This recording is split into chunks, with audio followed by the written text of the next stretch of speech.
Il-gvern ta' Roberta Bela jidher li se jibqa' stinatu ma jagħmel xejn quddiem il-falliment fl-istrateġija biex pajjiżna jsir blockchain island.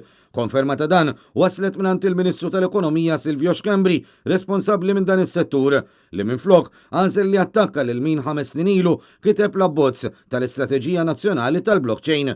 Fl-2016, Steve Tendon kien qal li jekk din l-istrateġija tidħol fis-seħħ pajjiżna jsir blockchain island. Madankollu 5 snin wara, Tendon qal li l-gvern għamel traġedja ta' żbalji. F'email li bat lill membri tal-Blockchain Island Club, Tendon spjega dan kollu flimkien ma' raġunijiet tiegħu għaliex xogħolja dan il-grupp u għaliex ħass li ma kellux jaħdem mal-gvern ta' Roberta Bela.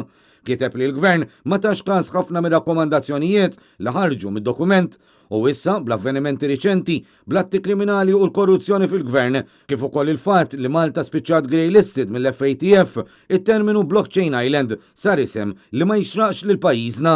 Iżda qudiem dan kollu u muri kopja tal-email, il-Ministru tal-Ekonomija dawwar il-kanuni fuq Steve Tendon u qal li dan kien biss wieħed minn ħafna.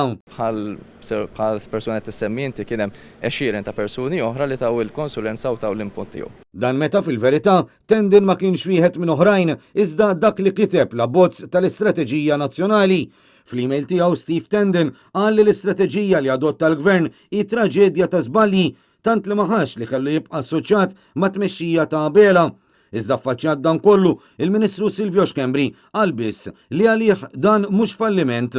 Net l-enti tgħidu falliment. Fi snin li għaddew Silvio Xkembri ftaħar kemm il-darba li t-teknoloġija tal-blockchain kellha ssarraf f'10% tal-prodott gross domestiku sal-2025 fil-waqt li joħloq impjiegi ġodda. Iżda kollox tar marrieħ.